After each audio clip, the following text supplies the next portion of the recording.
years in the making and is tipped as one of the biggest shooters of 2008. But how much do you really know about Far Cry 2? Back in February, I was lucky enough to chat with Far Cry 2's producer, LP Farrand. And with the game set to make a big splash at UB Days next week, what better time for a recap? So LP, Far Cry 2, one of the most talked about first-person shooters of the year. So first of all, let's talk about a note that I saw in an earlier interview that you guys did, where you compared Far Cry 1 with the island of Dr. Moreau and Far Cry 2 with Heart of Darkness. Tell us about that. The original Far Cry was a scientist on an island, basically, creating mutants. So the link to the island Dr. Moreau, you can make a direct correlation between the two. I mean, it seemed to be that Far Cry 1 is about the physical breakdown of someone, and yes. Far Cry 2 is about the mental breakdown? Yeah, which is something that hasn't been really touched in games, which is something that we have put, 3 years of development, which a lot of effort in making sure that we've got a compelling story, and not only about you moving along and shooting people. And this is why we want to have a grindier game, dirty game, where immersion is complete, and we want people to, to portray their characters. This is why they can choose a character. We're not forcing them to play a character. So it's pretty much not all the time the same story for everyone, because you decide what you do. You choose your missions, you choose how you progress in the game. But yes, we want to play with the minds of people, and yes, ideally, we want them to get those senses and get the feeling that they're becoming a little bit more insane as they go through. Give us a little bit of background about the story of Far Cry 2. Well, Susan O'Connor was a writer of BioShock, Gears of War as well. She was on board with Clint Hawking, our creative director, and Patrick Redding, our narrative designer. They've been working, a lot together and making sure that we've got this great story. Like I'm saying, immersion is super key for us. We want to make sure that, once you're in it, nothing takes you out of it, and story is a key element of it. Basically, you wake up in an hotel room. You're sick with malaria, and you're just like you're gazing over here, you're in bed trying to find, and you sense a presence. And that presence actually starts talking to you and going through a dossier and flipping it and talking to you and saying, oh, so you're here to kill me. So you're kind of like, okay, that's the guy I'm here to kill. I'm an assassin. And that guy says, good luck finding me, buddy. Drops the dossier, gives you his gun, and says, good luck to you, and just splits. Nice of it. Yeah, actually. So basically what happens is, to get information on this guy and to get to him, you're going to have to work with these two factions. These two factions are trying to take part of a country, part of a huge piece of land. They're fighting over it, and you need to work with these guys to get information to get to your target, and you're progressing through the game. But like I said, this game is a huge spider web, so we actually needed Susan's attention, Pat's, and Clint's. We really focus on making sure there's no loophole in there.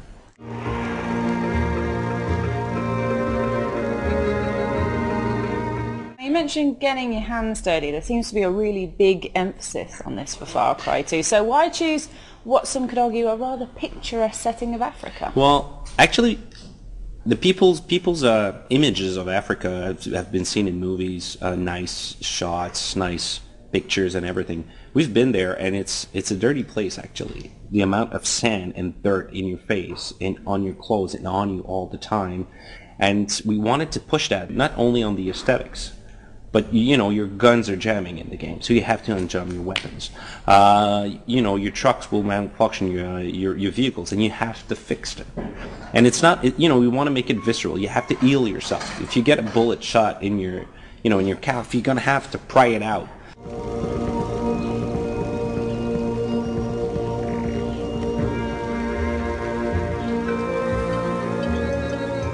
So we talked about some of the physical limitations, for example, your gun jamming. Yes. But Far Cry 2 is a lot about freedom, am I correct? Yes, exactly. It's something that we've added a couple of keywords, and our decisions, creative decisions, technological decisions as well, has always been driven by these keywords. One of them is immersion, and one of them is freedom of play, freedom in general. So the player can choose the character he wants, can play the mission in the order that he wants.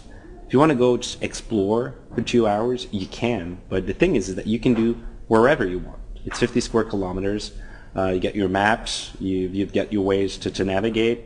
You got multiple types of vehicles. We've got a great river system where you can go in boats, different vehicles. We've got the glider. I mean, you've seen it. It's just give you an immense sense of openness. And you can go wherever you want. In the original Far Cry, you were basically on a string going down a canyon. Well, in Far Cry 2, I mean, you've got this huge open land that you can take advantage of with the glider. And this is what we want to push the player to explore. We want to push the player to choose how he wants to play.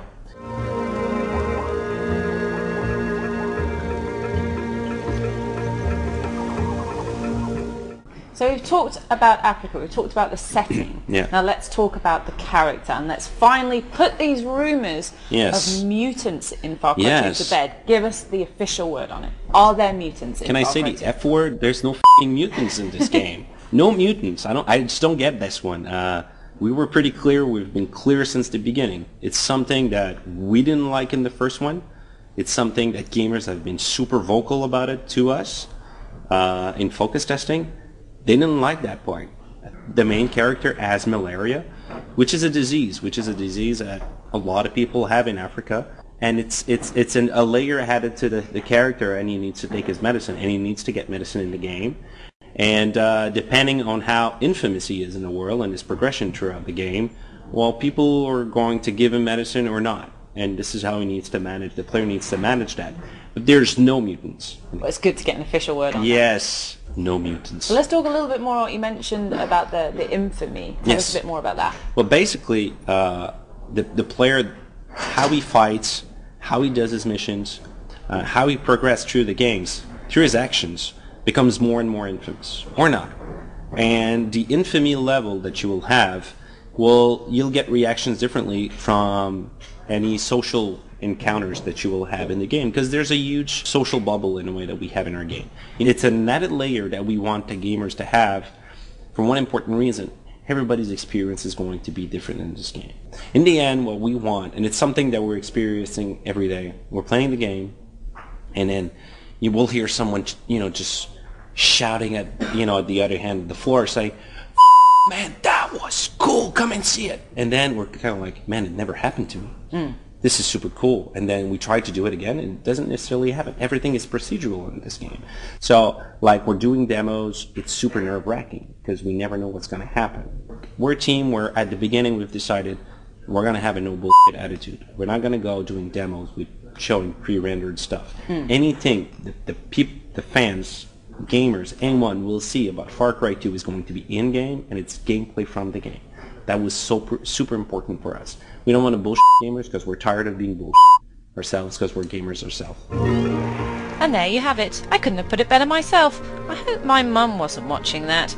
Stay tuned for more Frag Far Cry 2 news coming your way very soon.